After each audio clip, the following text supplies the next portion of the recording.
Our meeting is now in public session and will be broadcast online and throughout Parliament buildings. I take the opportunity to welcome members of the public into the public gallery and those of you who are watching online. Can I also state that mobile phones have to be muted and that no recording or photography of the meeting is permitted. If members are content, we will proceed through the agenda as follows. There are a number of apologies. One from our chair, who, although she is online, hasn't been well really since the weekend, and we thank you, Paula, for being online today. Some dedication to the role, and I really want to thank you for letting me take the chair today. So that's the reason why I'm in the chair and Paula is online today. She hasn't been too well since the weekend. In addition to that, we have apologies from Sinead McLaughlin. Are there any other apologies? Okay, then online we have Paula, Claire Sugden and Carol. Can you hear us, Carol? Okay, we didn't do a sound check with you. You can, that's great. Thank you very much indeed. Okay, have any members any interest to declare in relation to this meeting today? No? Okay, thank you. All right. There are 4 items of Chair's business to deal with today, and the first is an update memo from the Clerk Assistant in relation to the recent data breach. It was emailed to members earlier this morning and is included in the hard copy for members today. So if you are content, I will now deal with this members under Chair's business. You have received the memo from the Clerk Assistant, and it just simply informs us that last week she wrote to the committee and noted it in the interest of completeness that she would provide any outcomes for the Information Commissioner's Office consideration of the recent data breach. On Monday the 3rd of March, the Information Commissioner's Office informed the Assembly Commission that it had considered the information provided and decided to close the case and provide the Assembly Commission with advice. The Assembly Commission is now considering how best to implement the ICO's advice as a matter of priority. Okay, members, are we happy with that at this stage? Thank you. Moving on then, last week the Clerk Assistant wrote to the committee and noted that on Monday, where are we? Yes, the second item of information today took place with the Chair and Deputy Chair and the First Minister and the Deputy First Minister on the programme for Government 24-27. That took place on Monday morning and can be found at page 3 of your tabled pack. A third item also related to the programme for government is correspondence from the First and Deputy First Minister following executive agreement for the programme for government of the 27th of February, and that can be found at page 6 of the meeting pack. Officials will attend the meeting today and members can put questions to them if they have at any time. If we're content to note the 2 programme for government items. Chair, could I make a quick comment regarding the programme for government? You might want to take it now, you might want to take it in matters arising. So yesterday after 3 o'clock, I think it was 12 minutes past 3, we got 249 pages relating to the programme for government. I believe it's the same information that delayed the executive the week before that Minister Muir pushed back on, that he didn't have time to consider it. I certainly feel getting papers this late, a day before, and so much heavy material a day before committee isn't acceptable. The committee's talked about this a number of occasions, and I think the committee has to take a stance again and remind them of their obligations to provide us with information well in advance. There's 249 pages.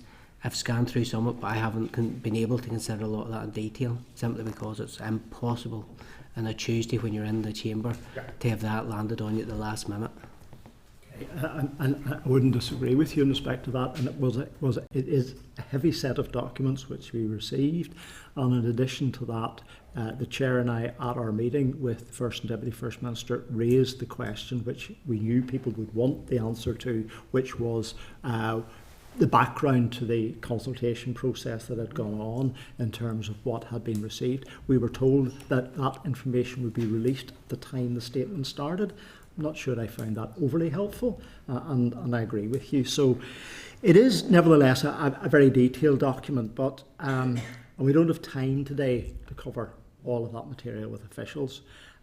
They're here to provide an initial briefing on the programme for government. I trust they are listening to the comments that are being made in respect of the background information, and they've indicated they will be willing to come back to the committee, and so we will get time and space to do this. So I don't think from that perspective it's a concern. I understand your comment about it, but there will be time and space to deliver with it, to deal with it. Of that, there's no doubt.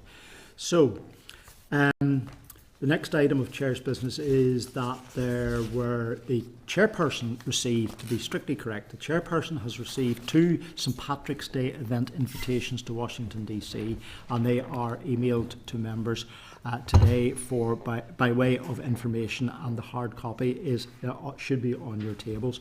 One was from the Northern Ireland Bureau, St Patrick's Day breakfast on the 13th of March. And the second one is from the Right Honourable Lord Mandelson, PC, the Ambassador to the United States of America, for a St Patrick's Day breakfast at his residence. The Chair has indicated that she is not minded to attend, and I think there are a number of reasons, not least of all the shortness of notice in respect of a trip to Washington, and also the costs, for example, for 2 effectively very short breakfast events. So in previous years, I understand, but not having been involved in any of it, that there was a much wider and fuller programme around this, which would have justified the Chair's attendance. But I think in these circumstances, she's made the right decision. Any questions or comments?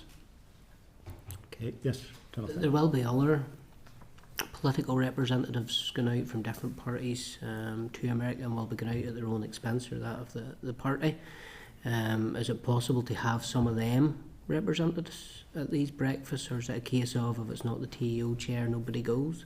Both of these invitations are non-transferable, and it states that on the invitation. So even I couldn't go in her place. So there you go. Right, moving on. Our draft minutes. Members, the draft minutes for the meeting were held on the 26th of February 2025 are on pages 7 to 15 of the pack. Are we content that the minutes are true and accurate reflection of the proceedings of the meeting held on the 26th of February? And if so, are you happy for me to sign the minute? Okay, thank you.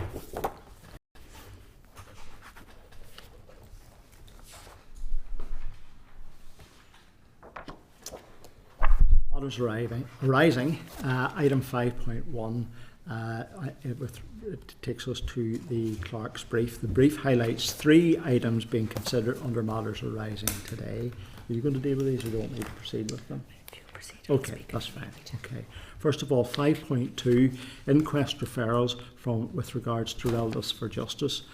Members, on pages 18 and 19 of the meeting pack, the document contains information about inquests for Mr. Mark Thompson, Chief Executive Officer at the Relatives for Justice, who provided a hard copy of the documentation at the committee meeting last week. Are you happy to note the content of the correspondence? Okay. 5.3, a signed petition from Mr. Raymond McCord, referring members to page 20 of the meeting pack. I advise you that the document contains information from Mr. Raymond McCord, campaigner for victims' rights, providing again us with hard copy from the committee meeting of the 26th of February. Are you also content to note this correspondence? Thank you. 5.4, draft press release, Historic Institutional Abuse Redress Board. Members, the draft press release can be found at pages 21 to 22 of your meeting pack. And members are now invited to discuss the press release, and if there's any consensus, to agree to publish the press release on behalf of the committee. So that is pages 21 to 22 of your committee pack. Yes, please.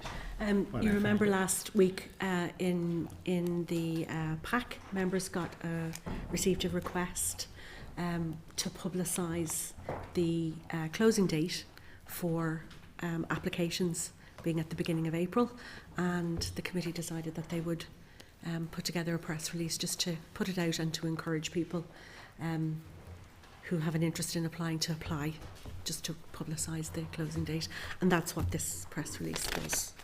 So it is just a draft. If you have any comment or you want to suggest changing wording, if you let us know. and we can redraft and bring it back.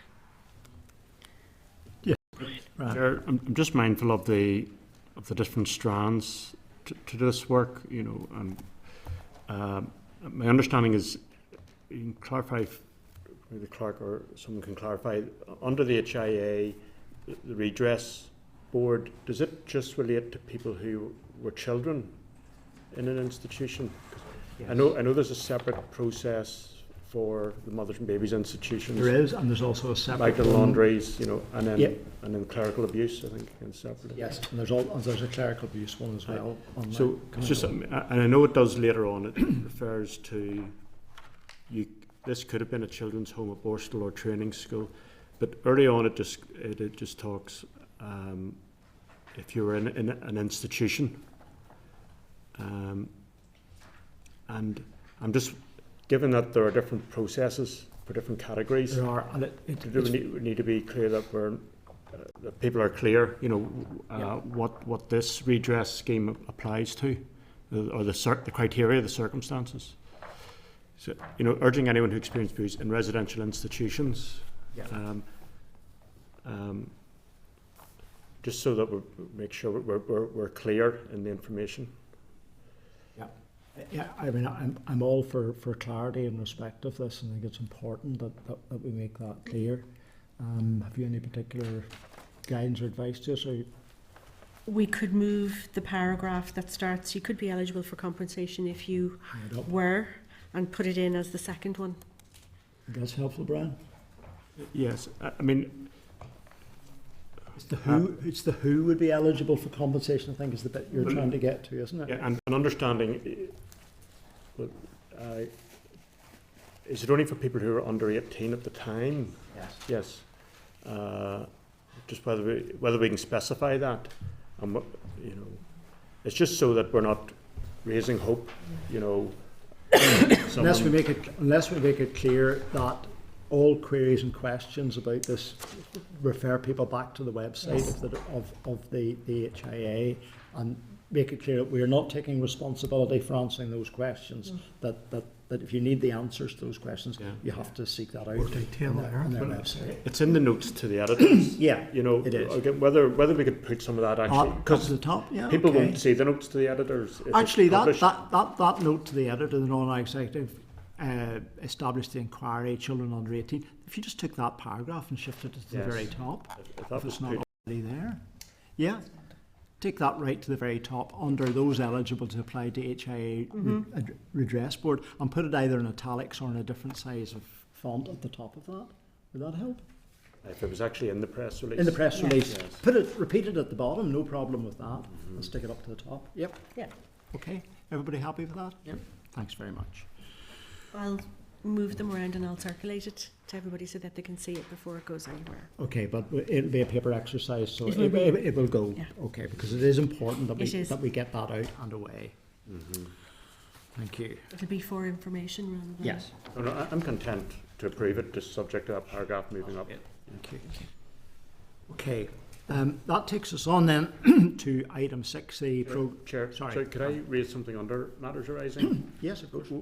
With your indulgence, it's not the last meeting, but I was looking at videos of the committee meetings. I was looking for the meeting on the 12th of February, and the video of the meeting on the 12th of February is not on the YouTube channel, or when I did a search for it on its own, although the title came up, Committee for the Executive Office, 12th of February, when I clicked on it, it was a link to a Justice Committee meeting, so it might be just a technical matter, but the 12th of February is not currently available online video, so if that could be addressed. Noted, and we'll get your report back on that. Absolutely. Moving on then to item 6, which refers us to departmental oral evidence, page 61 of your pack. Takes you to the clerk's brief, and pages 152 to 249 of the table pack is the agreed programme for government 24 to 27. So can we then welcome to our meeting? Thank you. And we're going to welcome Karen Pearson, Deputy Secretary, COVID Recovery and Civil Contingencies and Programme for Government. That's quite some title. Louise Slevin, Programme for Government, and Matthew McFarland, Principal Statistician. Don't envy your task, but there you go. You're all very welcome to our meeting. Thank you very much indeed. Are members happy that Hansard recorded the evidence for this session? Okay, thank you. Members, the Programme for Government is, as you are aware, a detailed document, and there are a suite of assessment documents which we've briefly discussed at the beginning of this conversation, published alongside the Programme for Government on Monday. So, as we've said already today, we may not have time to cover all of this material, and indeed we probably wouldn't do the material service today by attempting to do that. So officials are here to provide an initial brief in respect of the Programme for Government, and they have indicated a willingness to return to the committee over coming weeks, and we can formally submit requests for further briefing after today's session. So I think today will add to the debate which we had in the Chamber on Monday, and will provide a more focused overview of it from the officials' perspective in terms of delivery of the Programme for Government. So you're very welcome, and I think Karen will invite you to start. Thank you very much. I wasn't going to say too much at the outset, just to leave maximum time for members' questions, given that the debate on Monday, but I will just say we're happy to be here. Can I maybe respond to Mr Gaston's point about the documents? We understand, and I'm sorry, we've indicated that we will come back on the documents that you've received. They're really important documents about the consultation process and the equality impact assessments, and we would like to discuss that with the committee. Thank you. Enough. So in terms of the Programme for Government, obviously our ministers and the executive approved it on Thursday, came to the Assembly at the first opportunity on Monday to seek approval, which was granted. I think we're all just delighted that we have a Programme for Government at this point. It sets out some very ambitious targets for the remainder of the mandate. Progress on delivery is probably what you're going to want to explore with us as we move through this in coming months. And then the wellbeing framework, and we've included the indicators of that within the document itself. Matthew can speak to that. I think it's a really fascinating piece of work. It's won an award for it, Chair, if I may just say that at the outset. So it's going to give us the ability to monitor the indicators on an ongoing basis, and they'll change all the time. They rely on official statistics, and it will give us a sense of, are things getting better, are things staying the same, or are things getting worse? And that will give us the ability in the delivery space to say, right, what do we do? Do we carry on doing something, or do we need to shift direction to something else? So this is very much our starting point. It will be measured. You know how committed our ministers are to it. You heard that on Monday. That's probably all I would say by way of opening remarks, Joe, if that's okay. Any other comments at this stage? To take questions? Happy to take questions. Well, maybe I'll just start very briefly in respect of this. I think delivery is probably one of the key concerns that not only we, but I think the general public have in respect of this, and there's been lots of journalistic and other expert commentary out there in respect for the Programme for Government. Some of it good, and some of it perhaps not so good. I'm sure you've taken on board all of those, and will start to take on board all of those specific comments. I know that you have embedded in the Programme for Government a dashboard. Will that be the place where we will go to see aspirations against delivery? The dashboard is going to give you the long-term picture. It's designed to give long-range understanding against the missions. We'll have to have something separate for delivery against the PFG itself. We will be developing that. But some things are already in train, so the delivery unit's already there. Monitoring the Programme for Government will require us to have an annual report on delivery, but we will be monitoring that not just annually, but that's going to be structured more around real time. So delivery is where we'll see the short term progress against the targets that are in here. Matthew might want to say something then against the longer term measurements. Yeah, absolutely. I suppose the reason that we've taken this approach is that the programme for government is supposed to be agreed annually and iterated annually. It's a political document and there are priorities within it. We would hope that the priorities will change and develop as we meet them and as new priorities arise. So that's an annual thing. The things that we're talking about, some of the things in this document are long term. You know, well-being at a population level is a long-term thing, and that's why we have a separate dashboard which kind of sits off to the side and will show us that change over a long time. Some of the things that we have in our dashboard are, you know, things like greenhouse gas emissions will take a long time to shift. The same things with the economy. It's long-term trends that we're interested in here. So that's why we have this two-pronged approach. I think the concern, I think, both here from members and also from the general public will be that there is so much in this that people will forget or not be able to see those targets or goals being met over time, specifically around how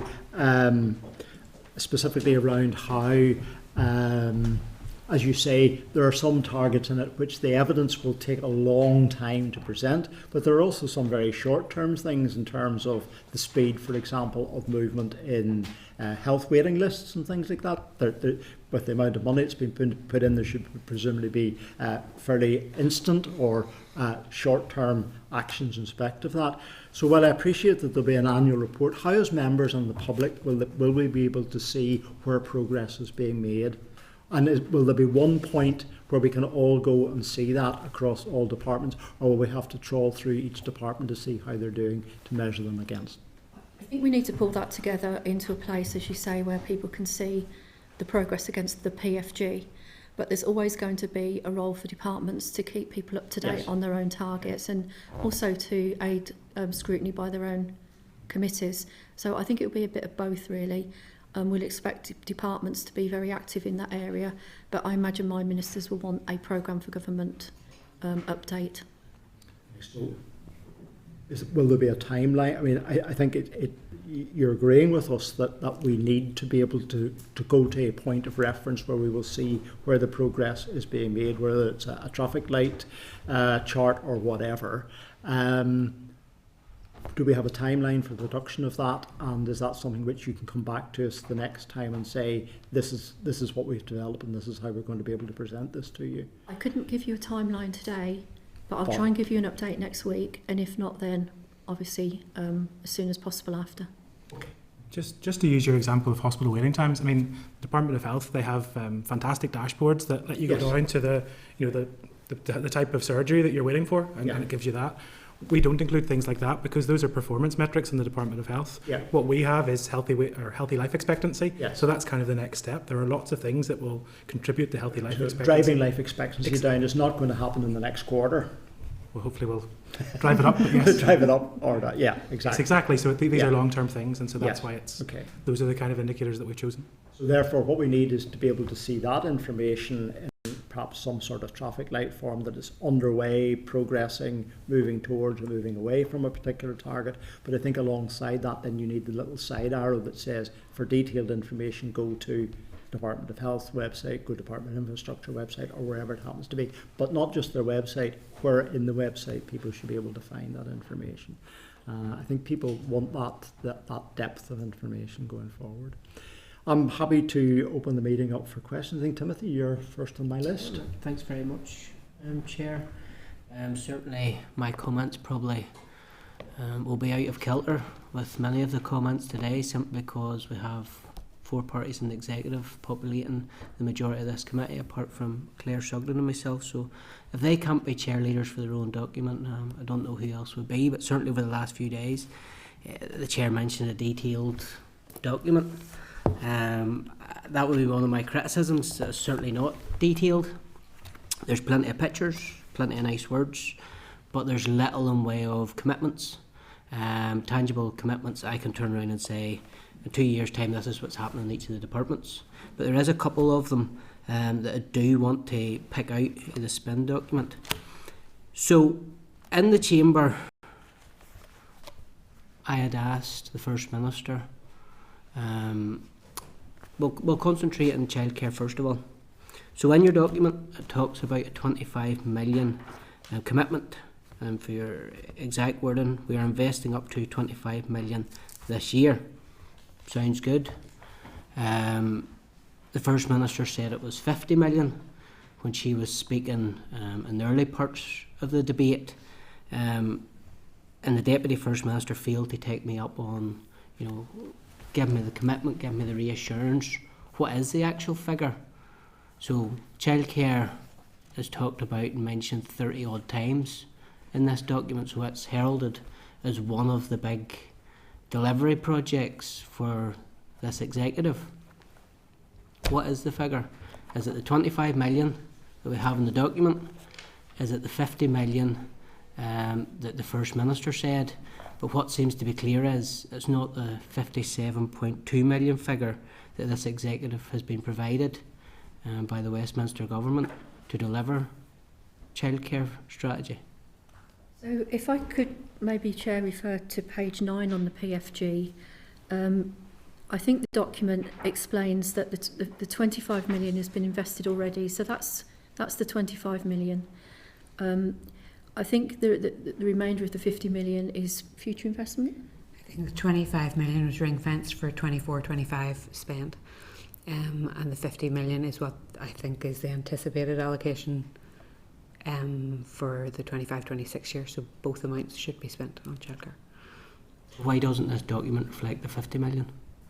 Because going by 25 million, it appears to be a year out of date. This is telling us what we've done for this year. We are investing up to 25 million this year. Yeah. So we're in March 2025. Mm-hmm. I don't want to know really what we've done last financial year. I want to know what we're doing next financial year.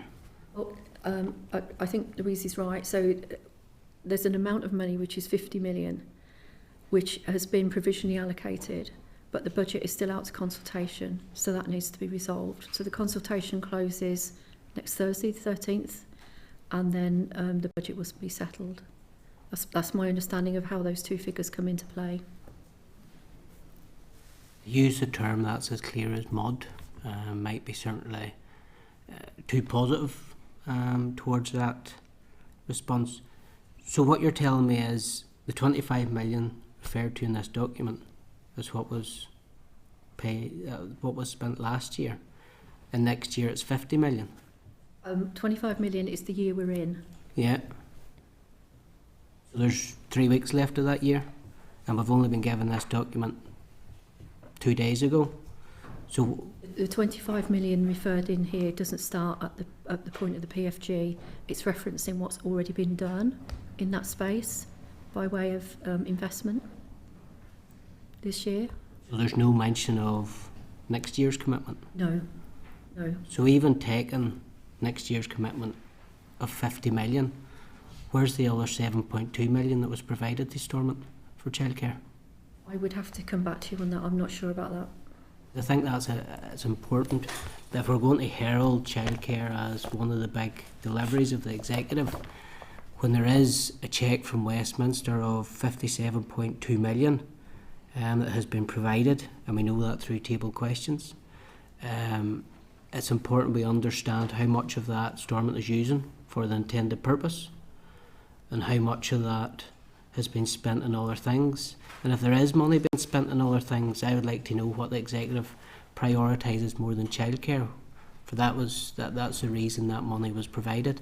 So when you're coming back next week, I certainly would like to know clarity on the figure. Like, I would expect if we're spending 50 million next year, that at least to be in here and having one of these fun, these buzzwords of up to 50 million that they like to use, instead of relying on a figure that's going to be relevant for another 3 weeks. If we move on to the next one I want to cover then is policing, and I take you to page 49. So this is one that the Deputy First Minister did come back on, and there's summons up. And it talks about a sufficient number of police officers in line with New Decade, New Approach commitments. That was a number of years ago. Why don't we have a figure in here? And going by the Deputy First Minister's response, if she is claiming that we have to cross-reference the programme for government with other documents, I think that's folly. But going along that train of thought, does that mean, I think, if we 6,300 police officers at the minute, does that mean that by the end of this mandate, this programme for government is committing us to recruit a further 1,200 police officers? Well, that's probably a question more for the Justice Department than for us in TEO, but I take the point that people want clarity on that. But there's an ongoing conversation between the Chief Constable and Department of Justice about what that number should be. Yeah, you understand from my point of view, so this is the executive document. Mm-hmm. This seems to be an executive document produced in the executive office, and those outside of the DUP and Sinn Féin were given crumbs at the last minute to say, here's your information, this is what we're running with. But surely if this commitment is within this brochure, within this glossy book, there must be some thought given that, right, we're making this commitment, we're not going to put 7,500 into the document to commit to it, but the Deputy First Minister has referenced me to go and read another document which does commit to 7,500. So on that basis, my reading would be we're going to have 1,200 new police officers, because that is what the executive is committed to. There's no use, like, Neil Long signatures on this book, absolutely, but this is a collective executive commitment here. So surely you are best placed to answer my query, because this is what the executive committed to. Could I come back on a couple of points, if I may, please? Yeah. I wouldn't agree that it was crumbs at the last minute for other parties and executive ministers.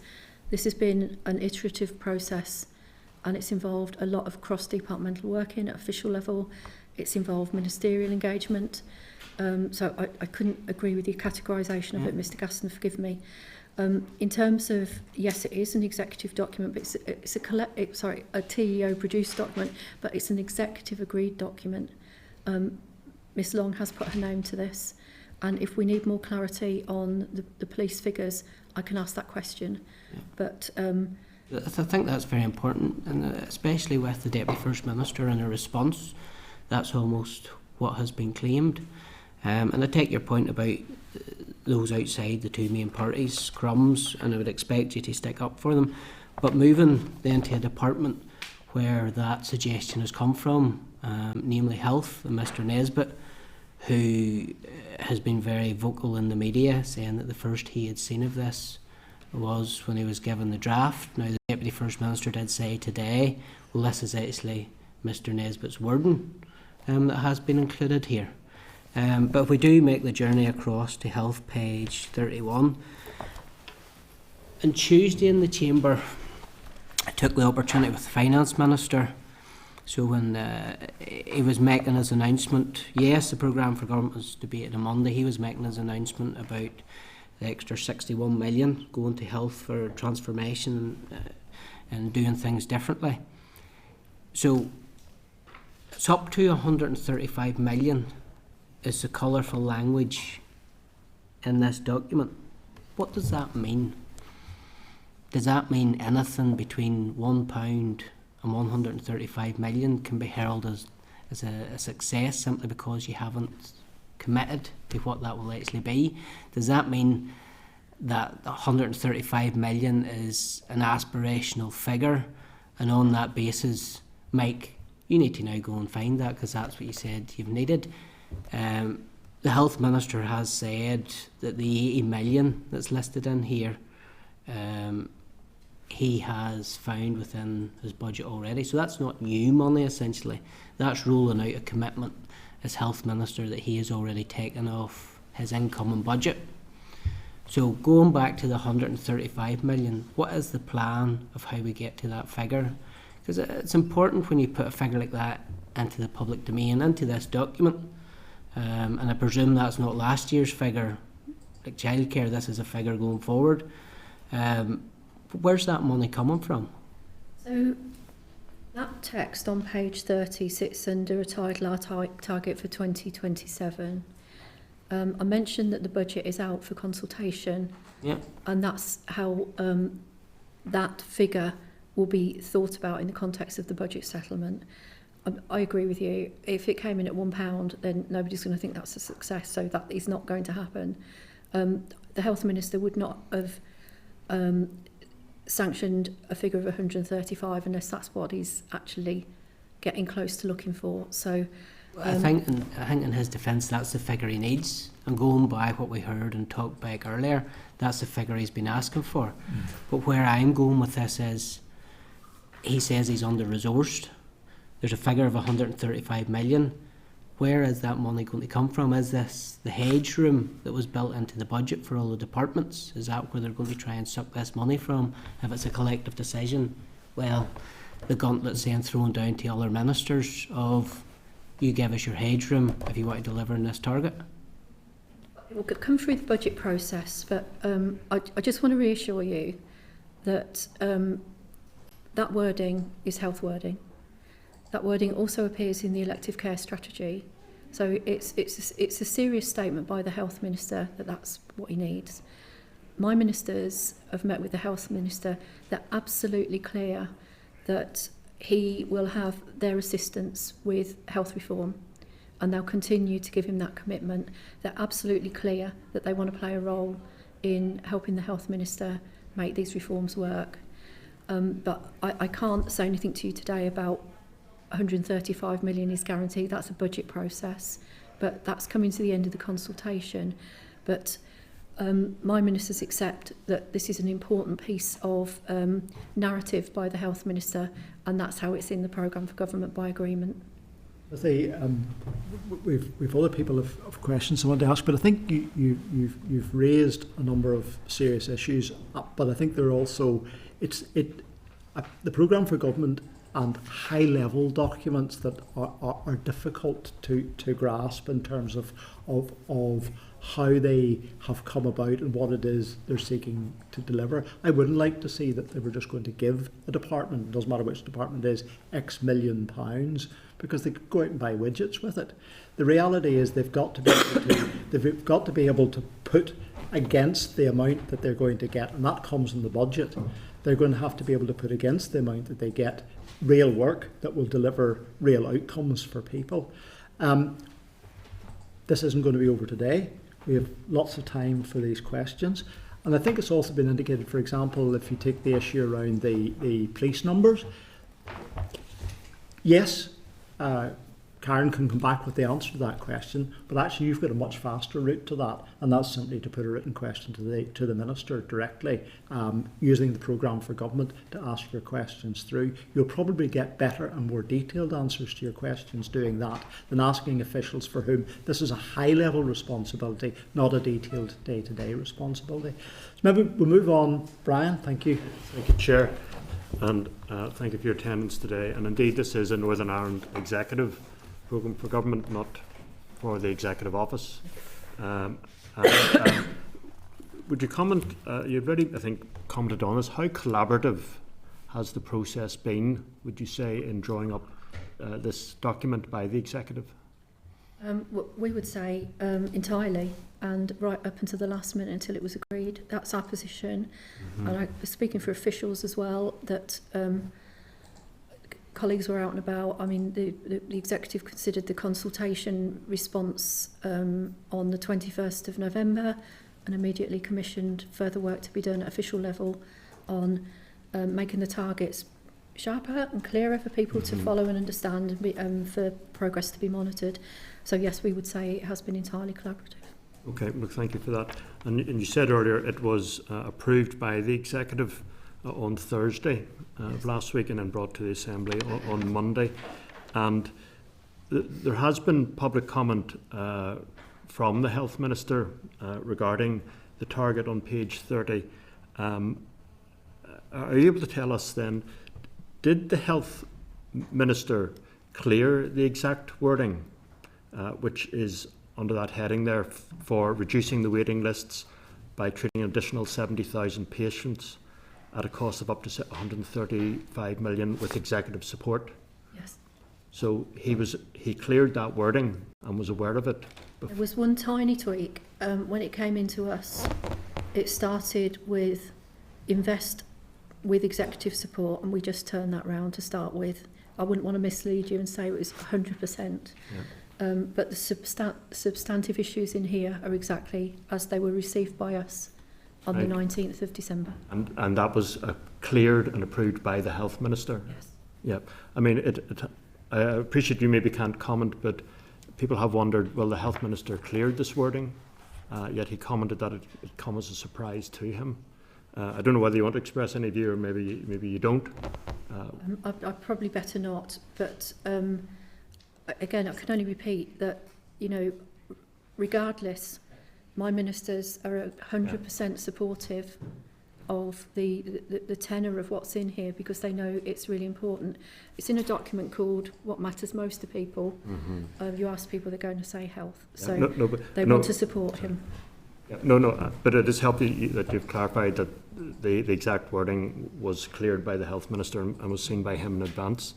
I am interested in hearing a bit more about the wellbeing framework, the award-winning wellbeing framework, and how does that relate to monitoring? You know, some parties pushed, and all ministers, I think, were keen to see targets in the document. So, in terms of monitoring those targets, how will the wellbeing framework enable that? So, in terms of how the wellbeing framework is updated, it's taken from official statistics. Whenever those statistics are published, and there are 51 of them, so they get updated at different times throughout the year. As soon as they're published, we have a process in place to get them onto the dashboard as quickly as possible. So it should always be as an up-to-date as possible snapshot of each of these indicators. Going forward, we will look to ensure that the indicators that we have are the right ones. We've already added, I think, 4 indicators since we published in September. So it's going to be a continual process of making sure that we are measuring the right things. And we've done lots of stakeholder engagement throughout the consultation process to get to this point, and we plan on continuing our stakeholder engagement to make sure that we are measuring the right things. And is there a straightforward website where people can see? Yeah, so it's northernireland.gov.uk/wellbeing. Okay. And we've done an awful lot of work to make sure that that's as accessible to as many people as possible, both in terms of accessibility, in terms of screen readers and that kind of thing, but also we've done lots of work to make sure that anybody can go in and understand it with clear and simple commentary, with colour coding to show when things are changing and when they're not, and all those kind of things. And again, we'll develop that as we go. We'll do more user testing, and we'll make sure that we continue to improve it as it develops. I'm aware there's a number of others, so I'll leave it there. Thank you. Carol, I think if you're online, you have your hand up. Thank you. Thank you, Stuart, and thank you, panel, for your questions or for your presentation. There's 3 parties on this committee at the executive, not 4. And I think Sinead would take exception to that. But notwithstanding that, we got the draft PFG around September time, and there was a lot of information on it. I would share concerns around the lateness of papers, particularly the amount of table papers and our ability to scrutinise. But I dare say, Stuart, that we will be discussing this in the future, particularly as the budget process rolls out.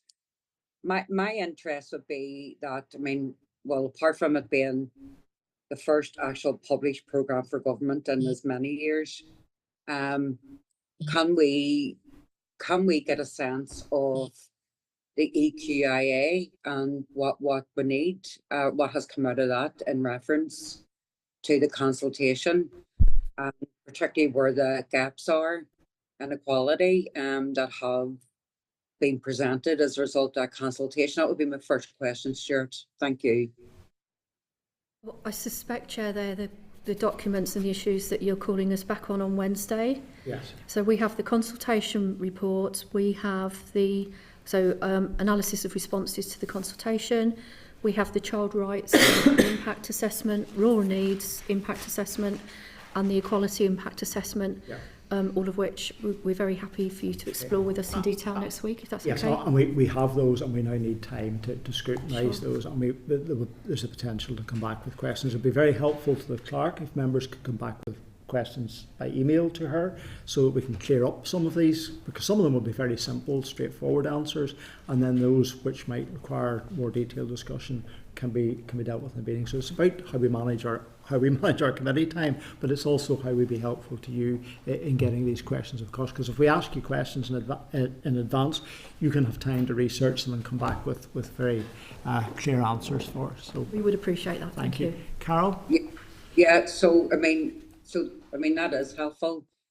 But in preparation for next week, we particularly need to have a focus on the Section 75 groups. Yes. And I mean, that for me is where the crux of this is, because the whole impacts of equality will certainly be something that will be a focus on in future. In relation to, for example, I mean, it is a cross-departmental document, and it is set out in that format. But in terms of where there are crossovers, for example, the TEO's End Violence Against Women and Girls strategy, while they have primary responsibility for the policy, it does impact on other departments, particularly in the outcomes. So will that feature, will it be just the consultation responses that will be evaluated for equality, or is it the rolling out of some of the big policies? Yeah. So I think the lead departments and the lead owners of the targets will have to do what's essential in their space. So if that involves equality, on the ending violence against women and girls, I think you've heard from Claire Archibald on a number of occasions. She is looking to make this cross-government. She's working very closely, and I think they had their first delivery board yesterday in and around this. And some of the targets that are in here for ending violence against women and girls are already underway. So that's being taken very, very seriously. So if I can find the page, two of the three we will do this year are already well underway, and the third one I know will be done. So forgive me. Go ahead. Sorry. So, sure, I don't, Karen, I'm not here to trip anybody up, so I'm just accepting that what policies have been announced will certainly be progressed and will loom large in the programme for government. Yes. My main concern is, and this is probably a question that you can't answer, but I certainly think we need a response to it, because, and I'll explain why. For the social strategies that are sitting in the Department for Communities, so for example, the sexual orientation strategy, indeed the anti-poverty strategy, Irish language, and there's quite a few of them. There are a lot of the groups, Section 75 groups, wrapped up in those strategies, and if they aren't brought forward, how can they be measured in terms of effectiveness? I mean, in terms of the equality impact assessment, is there anything that can be done in absence of that? Well, I would say that I think they are questions for DFC, but I'd also just reference that the Deputy First Minister in closing on Monday did make very clear that what's in this document is not the totality of what's going on across government. I think she was very clear on that point. I think that's a view shared by First Minister as well. I don't know if that helps at all, but I don't think I could go further. Yeah, I mean, Chair, it's just, again, I'm not trying to trip anybody up, but it just strikes me that a lot of the groups who have experienced inequality still haven't had their strategies. We've got a programme for government sitting here, and some of the most marginalised groups from some of the most deprived areas aren't even, featured. It's just a concern, and the delay in that for me is the Department for Communities, but I'll leave it there. I think maybe just to follow on from that point, Carol's right. The duty falls to the Department of Communities to deliver on those programmes, and they have Section 75 equality responsibilities. But the whole executive and the executive office equally has that responsibility, because this is your programme for government, this is the executive office, this is the executive's programme for government. So they too have those identical responsibilities to individual departments, because they've signed up to this. They have equal responsibility for delivering those Section 75 responsibilities. I think that point needs to be made. And just again, this brings us back to the point that I was raising at the very beginning. How are we going to see where the progress is being made in respect of all of these items? I think it's vitally important that there's a simple go-to place and space to see where progress is being made, even for the very point that you just made, that a programme board or a board met in respect of violence against women and girls. We need to know that. The public needs to know that. That's an element that starts to deliver confidence in a strategy being delivered. Carol, are you finished at this stage? Yeah. Thank you very much. Paula. Thank you, Chair, and thank you, Karen and her colleagues there for the briefing today. I suppose my first question relates to the 516 written responses that you've received. So obviously there'll be a degree of qualitative input in that regard. So I'm just wondering how you took those responses on board. And I did try to sort of cross-reference where changes were made between the draft and the final document, but I just want if you can give some clarity as to how much cognizance you give to what the community voluntary sector, etc., submitted, because I think that there's still some people will feel that the issues that matter most to them, like poverty and stuff, do not feature highly enough in this document. Thank you. Can I make an opening comment, then I'll see if Louise wants to come in on the detail.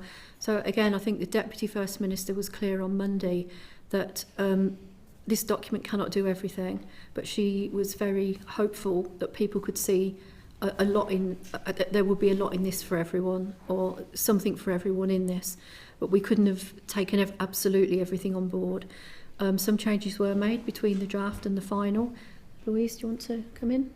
I think that's fair. We've made every effort we can to summarise all of the responses that came in, and we were lucky to have to get so many responses. There was broad support for the draft PFG as it was, and the concerns that people have raised, we have made every effort to put them into the consultation report for consideration by ministers. I guess it's fair to say that if you were an organisation that made a submission and you don't see your name or your subject in there highlighted, you will have concerns. But equally, well, the other side of that coin is there are lots of references to organisations in there, and you should be able to identify yourself from the report. It disappoints some and it pleases others, I understand that, and it's very difficult to get that balance between the various topic areas. So that's appreciated. A fair summary of the challenge that was faced on this. Yes, and it is a challenge in a document like this. But we were, as Louise said, we were absolutely bowled over by the level of engagement we had on it, the number of responses. So we've got the consultation summary that we'll explore with you next week. We're also looking, I think I said last time I was up, we're also looking to put individual responses into the public domain if we can, but we've got to be very careful about people's data, personal information. So that's not going to be an immediate overnight task, but it's something we would like to do. Paula, sorry, interrupted you. Okay, so no, just to go back a bit then in terms of what was included in the final draft, and I see that in terms of the new decade, new approach, you have referenced the McGee campus, the business case around the policing numbers, and sort of broad heading around the social inclusion strategies, but obviously there are other elements of new decade, new approach. So just if you could give us some clarity as to what decision making process took place as to what actually appeared on the face of this programme for government, because as you say, not everything's gone in, but quite a lot has. So there must have been some discussion as to what stayed in and what stayed out. Thank you. The ongoing discussions across the whole process, from the drafting through to the consultation through to the final document. I would hope that all ministers, because they've all signed it, they've all endorsed it, can see their departmental priorities in here. What we didn't want to do was say, like the point that was just made about EVOG, that actually belongs to one department, or this belongs over here. These are priorities for the executive, and that's why we set it out that way. But yes, an awful lot of discussion on an ongoing basis from the start of this process. Okay, and a final one from me, Chair, and it's really about some of the language that has been used in the document. So bear with me, there's a line about subject to executive approval around the Good Jobs Bill. Then the executive is subject to significant financial constraints, and then there's seeking Treasury agreement for appropriate treatment of borrowing. So to what degree is there still going to be a degree of negotiating at the executive table around the prioritisation for delivery of the various actions and outputs within this document? Well, I think that is the nature of the budget process, as we've mentioned earlier. So when we know how much money that is available to the executive, there'll be a process on that, normally led by the finance minister, bringing proposals forward and discussion at executive. So that's how I would see that playing out. But sorry to interrupt, Karen, but the executive approval for the Good Jobs Bill isn't about money. It's about signing off in terms of a direction of travel. So it's that broader issue around the four parties being able to agree, and also where they disagree, where there's transparency for our committee and the wider public in terms of where parts of the programme for government are going to be deprioritised or maybe left off. Thank you. On that one particularly, it would be normal to bring a bill to the executive for consideration. So that just strikes me as being probably normal practice, that a bill is introduced in that particular way. What the programme for government does, though, is mean less has to come to the executive on these issues because it's already got an executive investment. But I can look at whether I've got that right before I come back next week. But my understanding is that's because that one talks about legislation. Yeah, but sorry, Chair, just to say that in terms of the legislation for the Mother and Baby Institutions Inquiry and Redress Scheme, the same language isn't used in that regard. So I think I'm just looking for consistency around how all these, whether it's legislation or spend, will be dealt with. But we can pick it up again next week. Thank you, Chair. Thank you, Karen. Thanks. Thanks, Karen. There. Thank you, Chair. Three sort of areas that I wanted to discuss, and Paula might have covered one of them anyway. I suppose we and the sector had fought hard to get the ageing population included within the programme for government, and it does mention that. So I suppose just to really ask a question: how is the Executive Office minded to monitor that? Are they going to screen policy or work moving forward in relation to being mindful of an ageing population and how that will change our public services? The other point is around the transformation fund. It's a significant amount of money, and I'm keen to understand what the Executive Office and the wider executive are minded to do in relation to that, and where that transformation is coming from. In my speech on Monday, I had talked to looking at the structural transformation of government, so that we move maybe closer to an outcomes-based accountability model that we had in 2016. I appreciate that the programme for government does talk to cross-departmental working. I must admit I'm not confident of that, because at the end of the day it'll come down to how much money each department has and what they need to spend within the remit of their department. So I'm never confident that it will cross-cut in the way that it needs to, because when budgets are tight, realistically you'll keep within your own boundaries. So maybe a piece even on that. And the other point, I'm not sure if I mentioned it or not, is I get really frustrated with the programme for government that's not really based on any data. In Northern Ireland, we're really poor at collecting data right across all areas.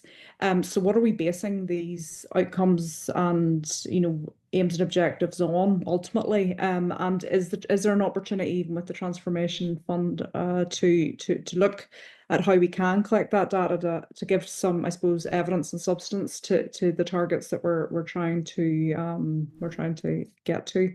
And I think the other point, I think this is the one that Paula maybe had talked to, is around the legislative programme. Typically in a programme for government, I would imagine that we would be talking about the legislative work that we'll be doing throughout the remainder of the mandate, and I appreciate that might come as a separate programme.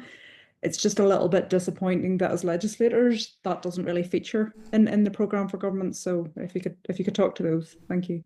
Okay. Can I pick up on the transformation fund first, if that's okay? You're absolutely right. We've got a couple of references in here to that. There's a whole section on transformation. Data is absolutely vital. You'll know that within TEO we have positioned the new CSTA post. That's because we're taking this very, very seriously. She would like us to work towards having an AI unit, and that's already a commitment in here. So that's what we will be doing. If you're going to rely on AI, if you're going to rely on monitoring, you need the data. And I think the CSTA will completely agree with everything you've just said, as do we. Do you want to say anything more about that? Just on data and lack of data, I don't think we're bad at collecting data in Northern Ireland. I mean, we have 51 indicators here. We could have had 200. And we have hundreds of statisticians working across the civil service, collecting data that's used to inform policies in every aspect of what the civil service do, and every aspect of what the executive do. Just to pick up on that point, it's the people, the advocates, the community and volunteer groups that repeatedly say the data doesn't exist in Northern Ireland. So I appreciate you have all those people working across that area, but you know, I think if we want to improve on this, we can't accept what we're doing is good enough, because it isn't. You know, so I do have to push back on that a little bit. You know, I think it's something that we're quite poor at right across the regions, and certainly if you draw those comparisons from other parts of the UK and Ireland, I think you might see that we have a bit of catch up to do there. So I think we'll always struggle to have the same data as other parts of the UK because of our size. Sample sizes just mean that we're never going to have the data for some of those groups. 135 million, so maybe we do something useful with it. Well, I think he's correct in what he said, but so are you in terms of the opportunities that might come from the transformation programme and transformation funds. We will be having a look at what can be done digitally and data-wise using some of that money. Now that's not something I'm announcing here, that's for other people to do, but the commitment is that the Transformation Fund is there for that sort of thing, and we're very serious about it, as is our ministers and as is the CSTA. So I think it's going to be a growing area, and I think the AI one is particularly interesting. It's we can think of AI as like a future opportunity. It's here and now. Private sector's in that space. We want to get into it, and that's why the commitment's in the PFG. Okay. Just in relation to... Sorry, Claire, another point you want to make? Sorry, no, there was a number of different points that I raised. Sorry, go ahead. I haven't addressed them. Cross-departmental working. I know what you mean. There can be some frustrations with it, but this is intended to help drive that, and I think it will, and I see some very, very good examples. I think EVOG is probably a shining light in that space. You mentioned the ageing population. The commitment in here on page 75 is that there will be a focus on that. Is there an indicator on that? Sorry? Ageing population. No, although, I mean, we have 51 indicators. Out of those 51 indicators, 28 of them have breakdowns by age. And, you know, what we've tried to do with our wellbeing dashboard is to provide as many breakdowns as possible. If the data exists, we will publish it.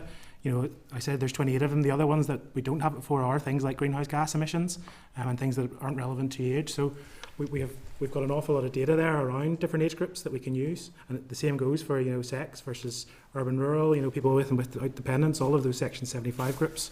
You know, we're providing as many breakdowns as we possibly can.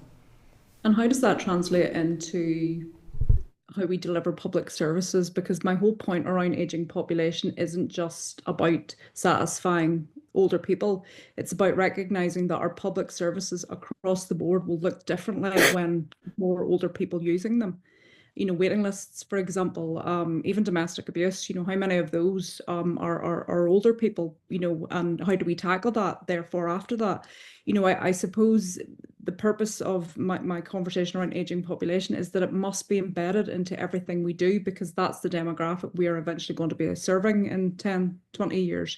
So it's not just about ticking a box in relation to those 60 plus years. It's about recognising that our public services have to look different because of that. You know, and that's the data I'm talking about. And even the domestic abuse one, that doesn't exist. You know, so we can talk, you know, we can put these into our categories, you know, of age, but that's not the point around any of this. Okay, we understand your point.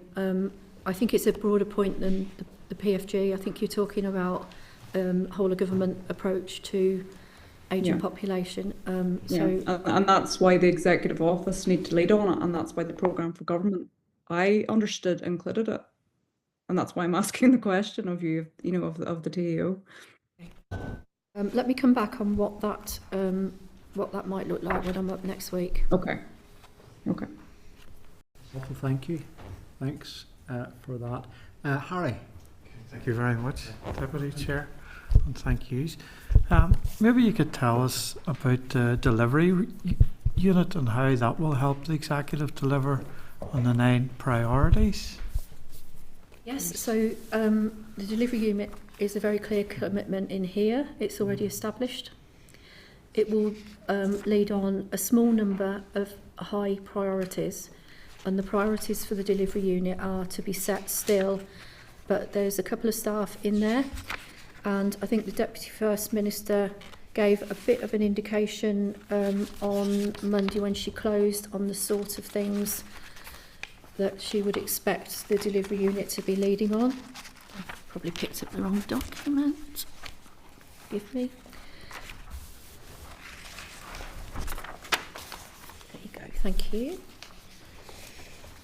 So Deputy First Minister referred to things like better ways of working, freeing up money to invest in priorities, using innovation and technology, which goes back to Ms Sugden's point, to drive efficiency, and taking steps to begin to turn the curve on long-standing issues. So very high level but impactful work in that unit.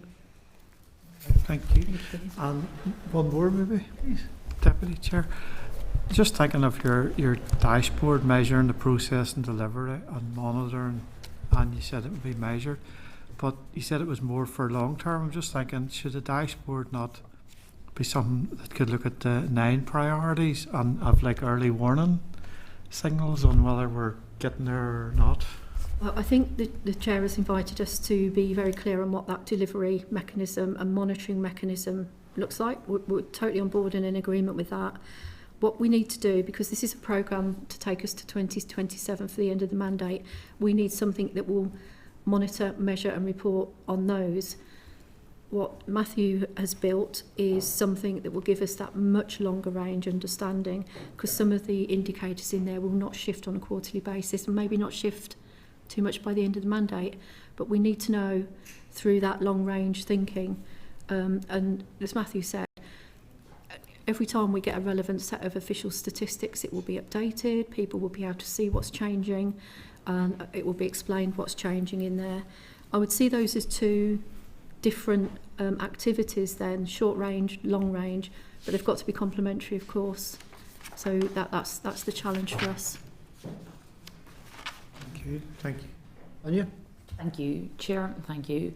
And thanks for coming to brief us today, folks. And obviously want to welcome the anticipated programme for government. And I'm going to zone in on or zero in on the rural policy framework that is referenced within the document itself. Now, obviously, DERA are leading on that as the delivery body from a policy point of view. And I understand alongside the rural policy framework or the development of a new one, the Rural Needs Act is also being reviewed. So in terms of TEO's remit within the Rural Needs Act or the review itself, will TEO have any oversight or feed in to that, given the cross-cutting nature of the Rural Needs Act itself? Well, you're right, DERA will have the lead on that. It will need to be an example of cross-departmental working. We will want to know what's happening in that space because it's in the programme for government.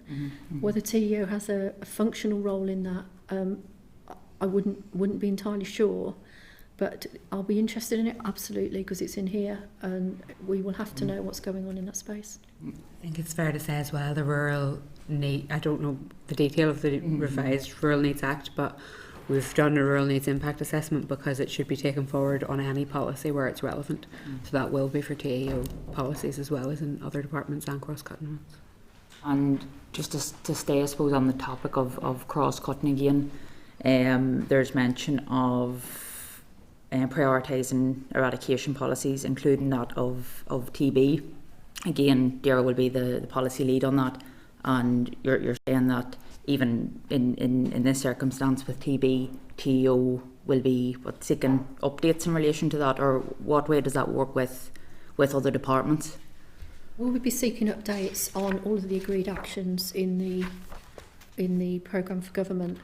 I wouldn't rule out that we will have an interest in that as well, but we can only go to a certain level of detail in terms of what we're going to monitor in TEO.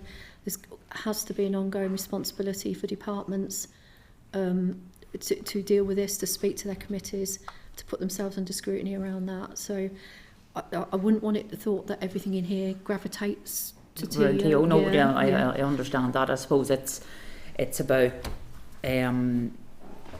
I suppose it's about the accountability element within other responsible departments to deliver their own policies that have been set out within the programme for government and within a lot of those ministers' priorities and within their departmental business cases, business plans. Yeah.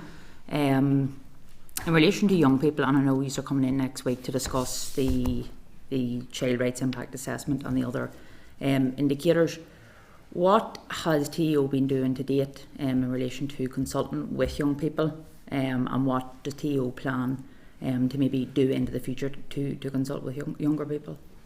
And just say, with regards to the PFG consultation as opposed to wider TEO, there was as wide as we could manage consultation, and we met with some of youth groups, specifically the Northern Ireland Youth Forum and the Northern Ireland Youth Assembly. And their feedback was also taken on board both during meetings and responses that were provided.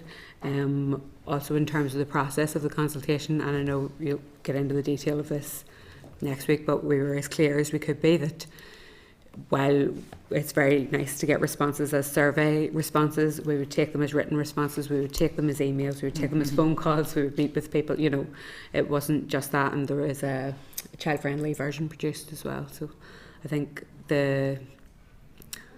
our ministers and junior ministers have attended some of those meetings, and it is important that the youth voice is heard, and that they recognise that, and we took that forward as well.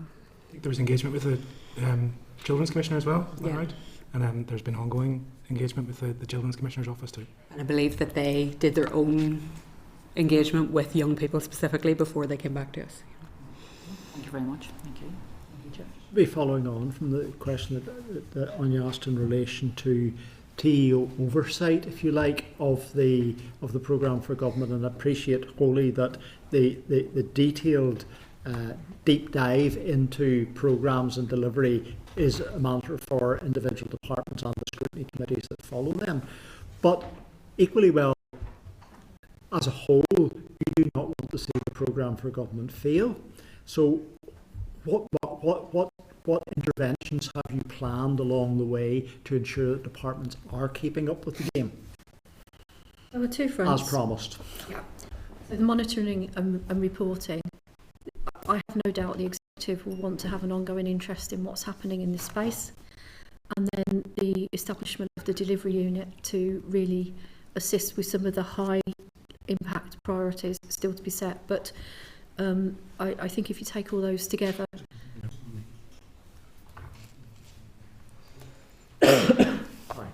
I think if you take all those together, there's going to be multiple ways in which the delivery of the programme for government will be monitored, including here. And the delivery unit, is that set up and running now? Yes. It is. Okay, in those circumstances then, when will they be in a position to come to us and report to us in terms of delivery? It's still very early days. If I may make a suggestion, I would wait until they've had their priorities set, so you know what they're going to be focusing on. I've given you an indication of what the Deputy First Minister said on Monday about the sorts of areas she wants them to be in terms of what those high-level priorities are. That's just not quite there yet, but the delivery unit is set up. It's got 2 members of staff working very hard, so we're off and running. That's useful to know, and I think we can give you notice, if you like, that the committee will definitely want to speak to the delivery unit, and probably, while I appreciate if they've nothing to demonstrate to us at a very early stage, we will want to at least have an understanding of their methodology. Okay, so Timothy, I believe you have one more question. Just a quick one, I suppose, in the interest of transparency and following on from some of the questions and answers earlier on. So it's quite clear from what you've said that the targets within the health element of the programme for government were written by the Health Minister himself. No, I didn't say that. Forgive me. That would have been written by his officials and then cleared. Well, with the Health Department. Yeah. So on that basis, there's been a response to a tabled question following consultation in the draft programme for government. The First and Deputy First Ministers wrote to executive colleagues on the 21st of February with an updated version of the programme for government consideration. Following comments from myself and others, a final version was provided on Wednesday the 26th of February in advance of the executive meeting planned for Thursday morning. So Mr Nesbitt has shown surprise at some of the figures in here. Could that be that them figures were only inserted in the programme for government between the 21st of February and the 26th, or were they provided long before that? And were they contained in the document, the updated document that was sent out to executive ministers on the 21st of February? I believe that to be the case. That's it. If you could double check ahead of coming back next week, but it'd be just very interesting to know the timeline. If there's a political fallout coming here, I certainly would like to know the timeline of events, of why somebody's surprised if they provided the wording that's included within the PFG. Well, it's obviously not for me to speak as an official about political fallout, but I think I should say at this stage, just to reiterate what I said at the top, that our ministers are absolutely committed to the health reform agenda, absolutely committed to working with Mr Nesbitt, and they will, I think, that's what they've been saying. They've been meeting with him. There's no doubt in their minds that they want to help him. So that's where they are. As it stands at this stage, he's the master of his own destiny, essentially, because to get this 135 million, he'll probably have to look for the most of that himself, because there's no other money sitting spare to put into that pot. Well, going back to what I said earlier, that will come out of the budget process that is out to consultation at the moment. The budget process will then be sorted in the normal way, and I have no doubt Mr Nesbitt will make his own strong case for additional funding, but that will be considered at an executive level. But in terms of health reform, my ministers are 100% committed. That'll be monitoring rounds. Essentially, this money will be relied upon for monitoring rounds to produce this money. It will be reliant on the budget setting process for the financial year 25-26. That information is not complete at this stage, and we will know the answers to that and many other questions when the budget is finally settled. Agreed. Okay, thank you very much for your presentation today. We look forward to future engagement with you and with others in respect of the programme for government. In the meantime, may I encourage all members, if you have questions that you feel are at the appropriate high level of the Office of the First and Deputy First Minister and the Executive Office, please submit those in writing through the clerk. If you think that they require answers from officials at the public session next week, prepare for that as well. But it really would be helpful to remember that you can raise these questions through the committee directly to the Executive Office. And also, if the question relates to departmental activities, those are far better directed directly to the department by way of written or other question methodologies. Okay. And you, sorry, just double check, were you finished all of your questions? Yep. You were? Okay, fine. Thanks very much indeed. I understand that, Carol, you're going to leave us about 3:45, is that right? She may have already gone. Maybe gone. We will see. Yes, can I thank you again for coming today and look forward to seeing you in the future. Thank you very much. Thank you.